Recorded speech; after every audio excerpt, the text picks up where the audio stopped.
and today we would like to share our development of the control of a buffer system with PLC and the use of a digital twin to prove our logic, and afterwards deploying it in the plant and monitoring it via our digital twin. Our team for this project is composed by Juan Diego Plaza Gómez and Jason Leonardo González Huertas. We can see the requirements of the project in the next video.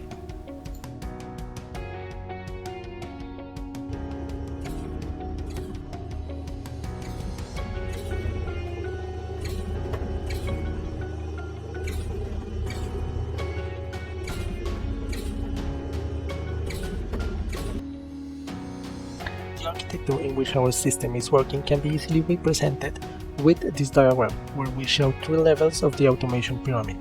The field level, that in this particular case is in the physical world as in the virtual world. The control level with the PLC and a clean edge, to the supervisory level with our laptop, and the factory I/O. To start, we are happy to share with you the facilities of our university and our workspace with the PLC engine and pneumatic systems. In the automation lab, we can see a board with the power distribution and our PLC. In the slot 0, we can appreciate the Allen Bradley PLC CPU CompactLogix L30ERM, which has the processor and memory. It stores and executes the program.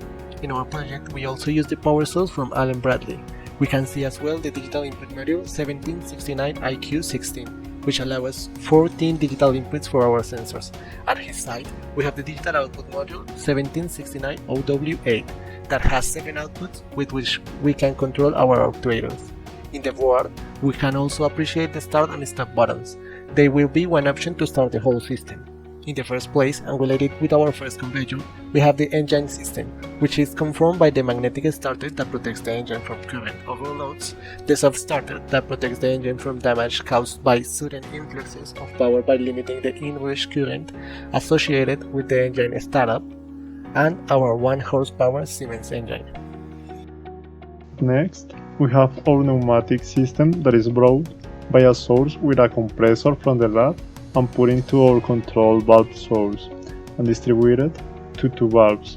The first one, a 3-tube valve with electric actuation and return by a spring, which will control our simple acting cylinder that represents the second conveyor, and our second valve, 5-tube, that is only activated via electrical and control the double acting cylinder that represents the blade.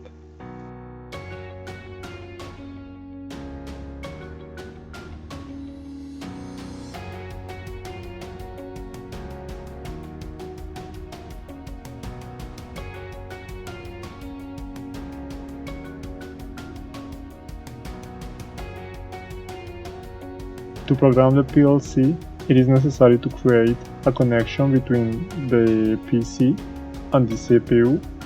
We manage this connection via Ethernet with a RS-45. This allows us to connect the PLC with the computer and the digital twin.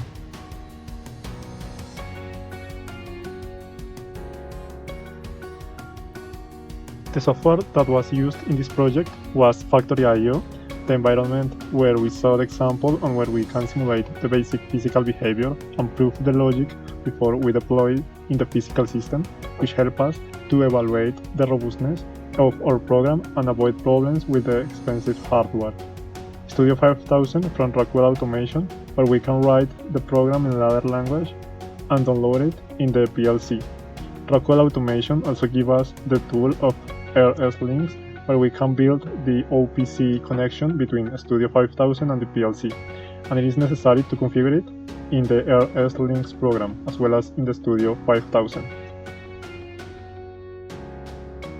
Now we are going to speak about the logic used in Studio 5000 in order to program the PLC.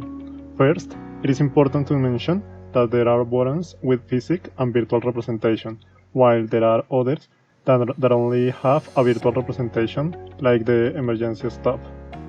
We started with a range which have the emergency stop. This button allows the system to interrupt the routine while it is locked, Namely, we cannot restart the routine until we press that button again, unlocking it. We also have the two buttons for the normal stop. Following, there are two buttons for the start in parallel. In the same parallel arrangement, we have an interlock with the KM1 solenoid. At the end, there are the outputs to activate the analog conveyor too. In the next range, we have the activation of the conveyor when the routine is stopped. The third range presents the activation of the digital conveyor 1, when the stop plate is not activated and the routine is active. Here we can see the counter which activates the stop plate when two boxes have passed through the first sensor. This stop plate is deactivated when a box passes through the second sensor and the end of the second conveyor. It is important to mention when the stop plate is deactivated, it goes down. Thus, we have to activate the contraction in the double-acted cylinder in order to represent accurately that behavior in real life. Then we find the counter, which registers how many boxes have completed the entire route. In the same range, we have the reset of the first counter in order to deactivate the stop plate. In the 8th range, we have the move block that allows us to send the information of the second counter to factory I/O. Finally, we have the reset of the second counter. Now we will see the running physics and virtual behavior of the system. At the start, we will see the physical start, where we can listen and see how the engine activates and the simple cylinder extends at the same time that both virtual conveyors are running. As the box moves in front of the first virtual sensor, the virtual blade will go up, and the horizontal double-acting cylinder extends, as we can see now in the video.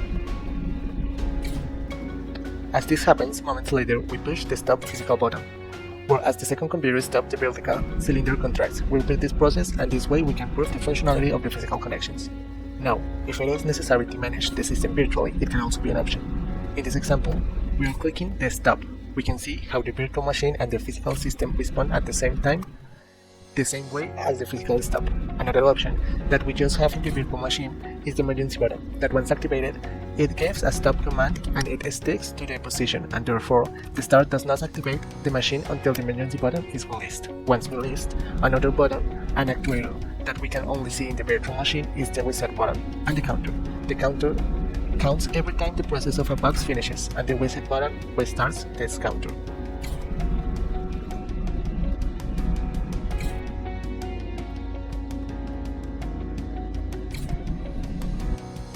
To finish, we would like to share some conclusions with you.